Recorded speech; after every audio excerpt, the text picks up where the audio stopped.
Centre for Sanatan research एवं Trident सेवा समिति ट्रस्ट, इन संस्था के माध्यम से सनातन धर्म के विविध आयाम से लोगों को परिचित कराने का जो कार्य ये किया जा रहा है, ये बड़ा संस्तुत्व है।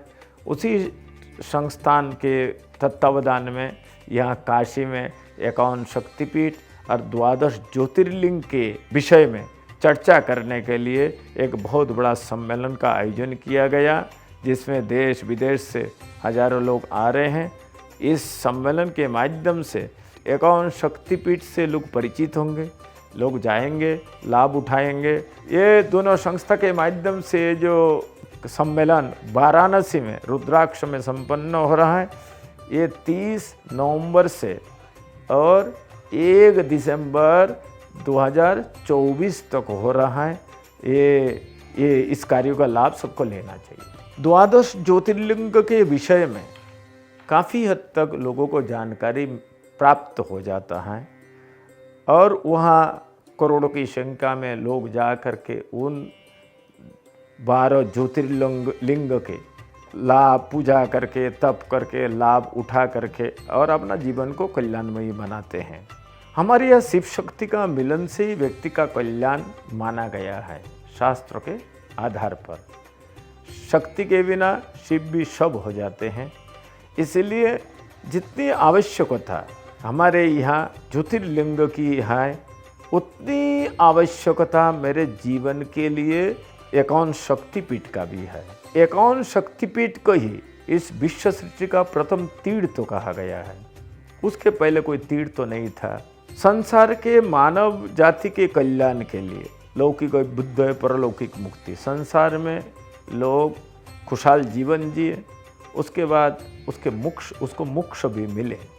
इसी बात को चिंतन करते हुए भगवान शंकर जी के आग्रह पर भगवती राज राजेश्वरी ने मानव मात्र के हित के लिए अपना शरीर का भी त्याग करके इन पीठ स्थानों का निर्माण किया। भगवती का शरीर, ये जो वांगमयी शरीर के एक एक अंग, एक एक मात्रिका जहाँ जहाँ गिरा, उन जगहों में एक एक पीठ का निर्माण होता हुआ चला गया। उन स्थानों में बैठ करके जब व्यक्ति तपस्या करता है, साधना करता है, पूजा पाठ करता है, तो उसके अंदर में एक ऊर्जा भरता है और उस ऊर्जा के प्रभाव से अपनी अंदरूनी शक्तियों को जगा करके और बौद्धिक विकास के माध्यम से सामाजिक उत्थान और राष्ट्रीय उत्थान और आत्मकल्याण, ये सभी कार्यों को करने के लिए वो सामर्थ्यवान बन जाता है। इसी कारण से ये जो शक्तिपीठ है, ये शक्तिपीठ की अपने जीवन की बहुत बड़ी महत्व है। इन शक्तिपीठों का आश्रय लेकर के व्यक्ति जब साधना, आराधना, तपस्या आदि करेगा, उसका जीवन मंगलमयी होने में कोई देरी भी नहीं लग सकता है। तो ये जो इन संस्थान के द्वारा काशी में जो सम्मेलन रखा है, ये बड़ा एक अभूतपूर्व कार्यक्रम है। आज तक इस प्रकार से कार्यक्रम हुए नहीं हैं। चर्चा तो बहुत करते हैं लोग, परंतु ऐसे हुए नहीं हैं। इस कार्यक्रम के माध्यम से पूरा विश्व में शक्तिपीठ का एक संदेश जाएगा। लोग उन पीठस्थान से परिचित होंगे। जैसे आज काशी में आकर के करोड़ों लोग आकर के या भीड़ करके भगवान का दर्शन करते हैं, द्वारिका में जाकर दर्शन करते हैं, अन्य स्थान में जाकर दर्शन करते हैं, अयोध्या में करोड़ों लोग जाते हैं, जाकर के दर्शन करते हैं। ऐसे ही लोगों को जब जानकारी होगी, उसके महत्व का पता चलेगा, तो उन स्थानों में जा कर के भी लोग उसका लाभ उठाएंगे।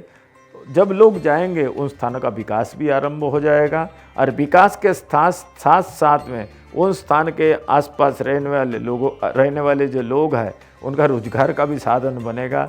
लौकिक बुद्ध और परलौकिक मोक्ष दोनों ही संपादित हो जाएगा।